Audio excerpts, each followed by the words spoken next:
খবর 24 সাথে আপনাকে স্বাগত। নতুন নতুন খবর জানার জন্য আমাদের চ্যানেলে চোখ রাখুন।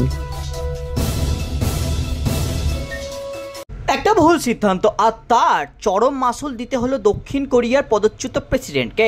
গ্রেপ্তার ইয়ন সুক ইয়োল।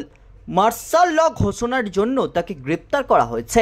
ইয়োল দক্ষিণ কোরিয়ার প্রথম প্রেসিডেন্ট যাকে গ্রেপ্তার করা হলো। জানা গিয়েছে ৩রা ডিসেম্বর ঘণ্টাখানেকের জন্য মার্শাল ল জারি করা এবং তার জেরে দেশে যে অস্থিরতা সৃষ্টি হয়েছিল তার জন্যই প্রশাসনের তরফে গদিচ্যুত প্রেসিডেন্টকে গ্রেপ্তার করা হয়েছে।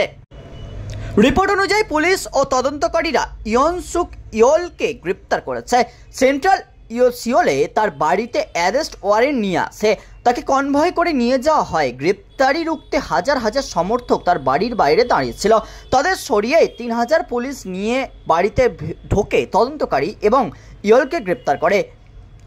বিগত বেশ কয়েকদিন আগে থেকেই ব্যক্তিগত নিরাপত্তা রক্ষীদের ঘেরাটোপে থাকছিলেন তার আইনজীবীদের দাবি ইয়োলকে বেআইনিভাবে গ্রেপ্তার করা হচ্ছে জনসমক্ষে অপমান করার জন্য।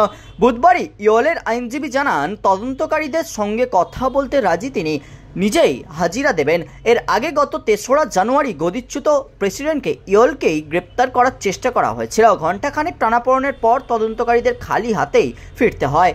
ডিসেম্বর মাসে আচমকাই মার্শাল ল ঘোষণা করেছিলেন প্রেসিডেন্ট ইয়ন সুক ইয়োল। দেশজুড়ে জারি হয় জরুরি অবস্থা। ইয়োলের দাবি ছিল সরকার ফেলার চেষ্টা করছে বিরোধীরা, কিন্তু প্রতিবাদের মুখে পড়ে তা ঘণ্টাখানেকের মধ্যেই প্রত্যাহার করতে হয়।